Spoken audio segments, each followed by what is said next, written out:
বাংলাদেশে বহু সংখ্যক অবৈধ ভারতীয় চাকরি করছেন এবং এখন যিনি আইন মন্ত্রণালয়ের দায়িত্বে নিযুক্ত রয়েছেন উপদেষ্টা জনাব আসিফ নজরুল, তার অভিযোগ ছিল প্রায় ২৬ লাখ ভারতীয় বাংলাদেশে কাজ করছে। সবচেয়ে বড় বিষয়টা হলো যে বাংলাদেশে যারা কাজ করছে সেটা ২৬ লাখ হোক কিংবা ২,২,৬০,০০০ হোক, হোয়াটএভার মেবি, কিন্তু যারা কাজ করছে এদের একটা বিরাট অংশ অবৈধ। মানে আমাদের বাংলাদেশে যদি ওয়ার্ক পারমিট নিয়ে কাজ করতে হয় এবং এই কাজের যে অর্থ সেটি যদি আবার ব্যাংকের মাধ্যমে রেমিটেন্স করে পাঠাতে হয়, তাহলে যে একটা সিস্টেম থাকে সেই সিস্টেমটা ভারতীয়দের ক্ষেত্রে প্রযোজ্য হচ্ছে না। এখানে গার্মেন্টস সেক্টর থেকে শুরু করে বিভিন্ন সেক্টরে লাখ লাখ ভারতীয় চাকরি করছে যার সত্যিকার অর্থে ডাটা নেই। এটা ২,৬০,০০০ হতে পারে, ২৬ লাখ হতে পারে, অথবা ২০ লাখ হতে পারে। এতে আশ্চর্য হওয়ার কিছু নেই। ২ নম্বর হলো যে এই ভারতীয় জনগোষ্ঠীর কারণে আমাদের এখানে গার্মেন্টস সেক্টরে বিরাট বিপর্যয় তৈরি হয়ে যাচ্ছে। অর্থাৎ এখানে একটা সময় আমাদের দেশে শ্রীলঙ্কান এক্সপার্টরা কাজ করতো এবং যারা সব দিক থেকে প্রফেশনাল ছিল, তো তাদের সেই জায়গাটা ভারতীয়রা দখল করেছে এবং দখল করার পর যেটা হয়, এরা আস্তে আস্তে আস্তে আস্তে বড় বড় গার্মেন্টস কোম্পানিগুলো বা যে ব্যবসাগুলো এখানে সিইও হিসেবে তারা দায়িত্ব পালন করে, প্রধান নির্বাহী হিসাবে কিংবা ধরুন ছোট চাকরি হিসেবে দায়িত্ব পালন করে। তারপর এই ব্যবসাগুলো তারা বুঝে কিছুদিন পরে নিজেরা ব্যবসা শুরু করে, তারপর এই ব্যবসাগুলো বাংলাদেশ থেকে ডাইভার্ট করে ভারতে নিয়ে যায়। এগুলো ব্যবসায়িক সেক্টরে, যে কাজটা শ্রীলঙ্কার নাগরিকরা কোনো দিন করেননি। আমি নিজে আমাদের কর্মজীবনে আমি একটা গার্মেন্টস বাইং হাউসে চাকরি করেছি, জার্মান বাইং হাউস সিএনডে, যেটাকে মন্ডিয়াল ওরিয়েন্ট বলেন। যারা ব্যবসা বাণিজ্য করেন তারা জানেন এটা পৃথিবীর one of the top largest buying house এবং ইউরোপে এদের একসময় ৩৬,০০০ সেলস সেন্টার ছিল। অর্থাৎ এসএনএম, আজ আমরা যেভাবে এসএনএমকে চিনি, ৮০-এর দশকে ৯০-এর দশকে, তখন সারা পৃথিবীতে সিএনডে ওই ব্র্যান্ডটা ইউরোপে এবং যাকে বলা হয় স্ক্যান্ডিনেভিয়ান কান্ট্রিতে নাম্বার 1 ব্র্যান্ড ছিল মধ্যবিত্ত পরিবারের জন্য, সিএনএ। তো ওটার যে বাইং ডিভিশনে আমি চাকরি করেছি এবং আমার সঙ্গে যারা টেকনিক্যাল এক্সপার্ট ছিলেন, মার্চেন্ডাইজিং এক্সপার্ট ছিলেন, তখন সেই ৮০-এর দশকে সবাই শ্রীলঙ্কান ছিলেন।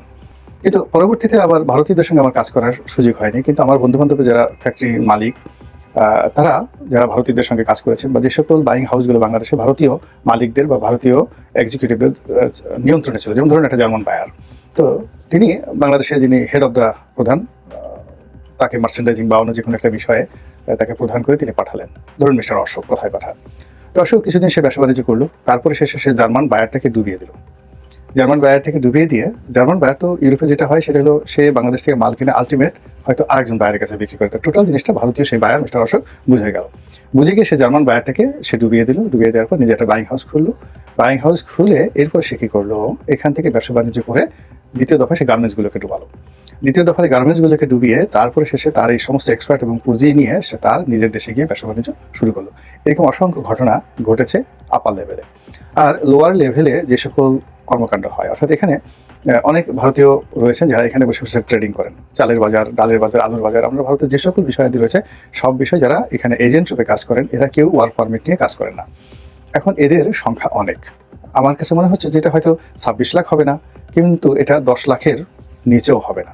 অ্যাটলিস্ট ১০ লাখ ভারতীয় এখানে কাজ করে, যারা বাংলাদেশ থেকে প্রথমত তাদের বেতন, দ্বিতীয়ত এদের লভ্যাংশ এবং হুন্ডি করে এখান থেকে টাকা নিয়ে যাওয়া, এই টোটাল কাজটি যেভাবে বাংলাদেশের ফরেন মুদ্রা তারা ড্রেন করছে, এটা অন্য কোনো জাতিগোষ্ঠী করছে না।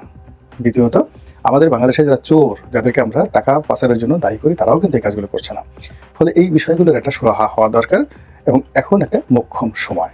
দ্বিতীয় যে কারণে এখন এই ভিডিওটা আজকে করছি সেটা হলো, ভারতে কিন্তু দেখুন যে বাংলাদেশিদেরকে হেয় করার জন্যে দীর্ঘদিন ধরে তারা নানা প্রচার এবং প্রোপাগান্ডা চালাচ্ছে। বাংলাদেশের লোকজন ফকির, তারা ভারতটাকে খেয়ে ফেলছে, এদেরকে লাথি দিয়ে বের করে দিতে হবে, এবং বাংলাদেশের ৩০ লাখ লোক আসামে বাস করে, এরকম নানা রকম প্রচার এবং প্রোপাগান্ডা ভারত চালাচ্ছে। এবং এখানে ভারতের যারা সচেতন নাগরিক রয়েছেন তারা এই যে অতি প্রচার, বাংলাদেশ বিরোধী অতি প্রচার, এটাকে কিন্তু তারা মেনে নিচ্ছেন না। আমি একটা ভারতীয় পার্লামেন্টে দেখলাম যে একজন সেখানকার সংসদ সদস্য, লোকসভার সদস্য, তিনি বেশ বলছেন যে এটা তো একটা বোকার মতো কথা, যেখানে বাংলাদেশের জিডিপি ভারতের চাইতে বেশি, সেখানে কেন বাংলাদেশের লোক ভারতে আসবে? বাংলাদেশ তারা ভারতের চেয়ে দরিদ্র নয়। দ্বিতীয়ত সেখানে এডুকেশন, শিক্ষা ব্যবস্থার একটা উদাহরণ তিনি দিতে গিয়ে বললেন যে এই মুহূর্তে ভারতের ৮,০০০ ভারতীয় ছাত্রছাত্রী বাংলাদেশে অধ্যয়ন করছে। ৮,০০০, ওনার কথা বলে। আর বাংলাদেশের ছাত্রছাত্রী সম্ভবত ১,৩০০ এখন ভারতের বিভিন্ন কলেজ বিশ্ববিদ্যালয়ে পড়াশোনা করছে বা স্কুলগুলোতে পড়াশোনা করছে। তো সেই অবস্থাতে লাথি দিয়ে বাংলাদেশিদেরকে বের করে দেওয়া হবে, এর বেকুবের মতো কথা হয় না। এটা কিন্তু ভারতীয় সংসদে এই ধরনের আলাপ আলোচনা হচ্ছে।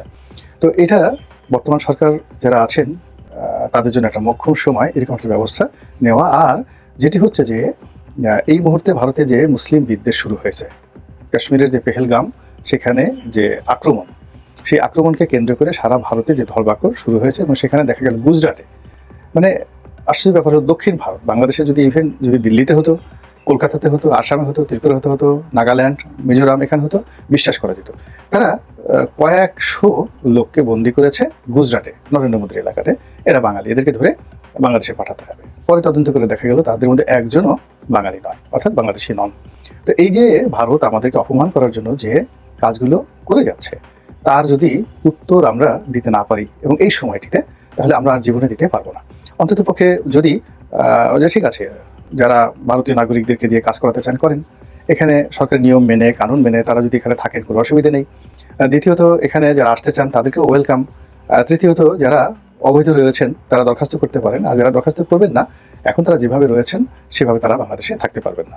এখানে বাংলাদেশের সব কিছুই এখন একটু কম হচ্ছে, বাট আগের রেজিমের সময়টাতে বলতে গেলে সব ক্ষেত্রেই ভারতীয়রা যে আধিপত্য দেখাতেন এবং তারা অর্থনীতির চাকা যেভাবে ঘোরাতেন, ব্যবসা বাণিজ্য যেভাবে নিয়ন্ত্রণ করতেন, রাজনীতি যেভাবে নিয়ন্ত্রণ করতেন, তা একটা দেশের স্বাধীনতা, সার্বভৌমত্বের উপর রীতিমতো কুঠারাঘাত। এবং তারা অর্থনীতির যে মূল যে জিনিসগুলো রয়েছে যেভাবে শোষণ করে, লেহন করে এখান থেকে নিয়ে যেতেন, এটা অনেকটা ক্যান্সারের মতো আমাদের জন্য। আমাদের শ্রমিকরা যেখানে মাসে 40-50 হাজার টাকা আয় করার জন্য মধ্যপ্রাচ্যের উত্তপ্ত বালুকা ভূমিতে জীবন সঁপে দিচ্ছেন, 4 বছর 5 বছর পর একবার মাত্র বাংলাদেশে আসছেন, সেখানে ভারতীয় লাখ লাখ নাগরিক এখান থেকে কোনো রকম থোড়াই কেয়ার করে লক্ষ লক্ষ টাকা এক একজনে আয় করছেন।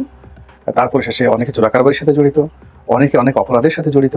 এই যে আপনি ধরুন আমাদের এমপি আনার যে মারা গেলেন কলকাতাতে, আপনি দেখেন এর পিছনে বিরাট একটা স্বর্ণ চোরাচালানি চক্র জড়িত, এবং সেই চক্রের একটা বিরাট গ্রুপ তারা সেই যশোর এলাকাতে রাজত্ব করতেন, এবং তাদের সেই রাজত্ব, কুষ্টিয়া যশোর এলাকার রাজত্বের ক্ষেত্রে এমপি আনার সেখানে হাত দিয়েছিলেন, তার নিজের নখ বসানোর চেষ্টা করছেন, ফলে তাকে কলকাতাতে নিয়ে কিভাবে মেরে ফেলা হলো।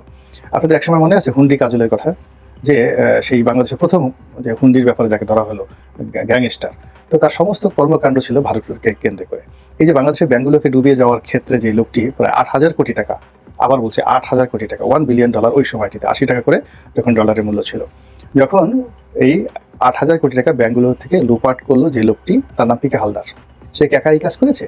তার সঙ্গে ভারতের বিরাট একটা চক্র ছিল, এবং তার পুরো টাকাটাই তিনি ভারতে পাচার করেছেন। এখন তিনি ভারতে অবস্থান করছেন এবং কয়েকদিন জেল খেটেছেন, আবার জেল থেকে বের হয়ে রাজার হালে তিনি সেখানে কাজকর্ম করে যাচ্ছেন। আর এখন এই যে বাংলাদেশ থেকে যত টাকা, এই মুহূর্তে বাংলাদেশ থেকে যত টাকা হুন্ডি এবং বাট্টার মাধ্যমে যাচ্ছে, এবং আওয়ামী লীগের নেতাদের পকেটে নির্ভয়ে নিশ্চিতে যেভাবে টাকাগুলো চলে যাচ্ছে, এইভাবে যদি আরও কিছুদিন চলতে থাকে, একেবারে রীতিমতো বাংলাদেশ ফুটো হয়ে যাবে। তো এই ফুটো বন্ধ যদি ডক্টর মোহাম্মদ ইউনূসের সরকার করতে না পারে, তাহলে তিনি নিজেও কিন্তু ক্ষমতায় থাকতে পারবেন না। কাজেই চোখে চোখ রাখতে হবে, ন্যায়ের পথে চলতে হবে। আমরা কোনো অত্যাচার করতে চাই না, কাউকে অপমানিত করতে চাই না। আমরা বলছি না যে ডোনাল্ড ট্রাম্প যেভাবে পিটমোড়া করে বেঁধে, তারপর সে কোমরে রশি বেঁধে ভারতীয়দেরকে সেখানে ধরে যারা প্লেনে উঠিয়ে দিয়েছেন, আমরা ওইরকম চাচ্ছি না। আমরা চাচ্ছি যে আমাদের যে সভ্যতা রয়েছে, ভব্যতা রয়েছে, আমরা কোনো গালাগাল করবো না। আমরা আইনে যে জিনিসটা রয়েছে, কানুনে জিনিসটা রয়েছে, এবং এটা কেবলমাত্র বাংলাদেশের জন্য নয়, সারা দুনিয়ার জন্য যেটা প্রযোজ্য, সেই কাজগুলি আমরা করবো। এবং সেইভাবে যদি একটা অ্যাকশনে যাওয়া যায়, এই মুহূর্তে জনমত হই হই রই রই করে ডক্টর মোহাম্মদ ইউনূসের পক্ষে চলে যাবে বলে আমি মনে করি।